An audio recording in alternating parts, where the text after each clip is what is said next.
இயேசு கிறிஸ்துவின் இனிய நாமத்தில் உங்கள் அனைவரையும் வாழ்த்தி வரவேற்கிறேன். இன்றைக்கும் நம்ம லூக்கா 11வது அதிகாரம் 9வது வசனத்தை பார்க்க போறோம். கேளுங்கள், அப்பொழுது உங்களுக்கு கொடுக்கப்படும்.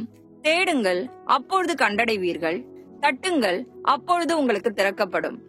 கிறிஸ்தவர்களிடையே மிகவும் தவறாக பயன்படுத்தப்படுகிற ஒரு வசனமா இது இருக்குது. இந்த வசனத்தை அநேகர் எப்படி பிரசங்கம் பண்றாங்க அப்படின்னா, இயேசு கிறிஸ்துவின் இடத்துல என்ன கேட்டாலும் கொடுத்து விடுவாருன்னு சொல்றாங்க. ஆனா உண்மையிலேயே இந்த வசனம் எதை குறிக்கிறது?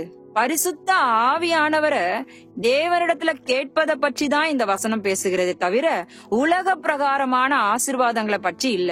இந்த வசனத்தை புரிந்து கொள்ளணும்னா யூத கலாச்சாரத்தை நீங்க புரிந்து கொள்ளணும். இந்த வசனத்துக்கு முன்னாடி உள்ள வசனங்களை நம்ம வாசிக்கும் போது, பாதி ராத்திரியில தன் வீட்டுக்கு வந்த விருந்தாளிக்காக தன் சிநேகிதனிடத்துல அப்பம் கேட்கிற ஒரு மனுஷனை பார்க்கலாம். யூத வீடுகளின் அமைப்பின்படி பார்த்தோம்னா அவர்களுடைய ஆடு மாடுகள் மற்றும் அதற்கு பின்பான மற்ற அறைகளை தாண்டிதான் கடைசியில அவர்கள் படுத்திருப்பாங்க. அதனால எழுந்து இவற்றையெல்லாம் தாண்டி வருவது அவங்களுக்கு மிகவும் கடினமா இருக்கும்.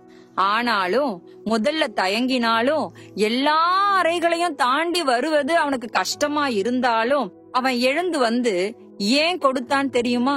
யூத கலாச்சாரத்தின்படி ஒரு வீட்டுக்கு வந்த விருந்தாளி சரியாக உபசரிக்கப்படலன்னா அது அந்த மொத்த ஊருக்கே அவமானமாக கருதப்படும். அதுபோலதான் உண்மையான வாஞ்சையோடு பரிசுத்த ஆவியானவரை நாம கேட்கும் போது பரலோகம் அதை மறுக்காது.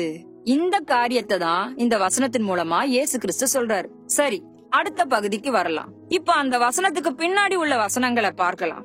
ஏன் முட்டை கேட்டா தேள் கொடுப்பானா, மீனை கேட்டா பாம்பை கொடுப்பானா, அப்பம் கேட்டா கல்லை கொடுப்பானான்னு சம்பந்தம் இல்லாம அந்த இடத்துல வரணும்?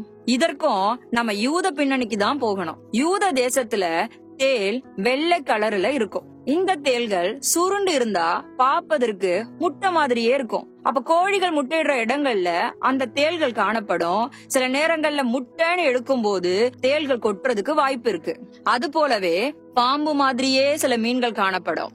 இன்னும் பார்த்தோம்னா சுடப்பட்ட அப்பம் அந்த சுடப்பட்ட அந்த கல்ல போலவே இருக்கும். இதன் அர்த்தம் உண்மையானதை போலவே தோற்றம் அளிக்கிற போலியானதை குறிக்கிறது. அதாவது இந்த உலகத்து அப்பாக்களே தன் பிள்ளைகளுக்கு நல்ல ஈவ கொடுக்கும் போது நீங்க உண்மையான வாஞ்சையோடு கேட்டீர்கள் என்றால் பரமபிதா நமக்கு போலியான ஆவியை அல்லாமல் மெய்யான பரிசுத்த ஆவியை கொடுப்பேன் என்கிறார். எனவே இந்த வசனம் ஆவியானவரை கேட்பதை பற்றியே பேசுகிறதே தவிர இந்த உலக பிரகாரமான ஆசீர்வாதங்களை கேட்பதை பற்றி அல்ல.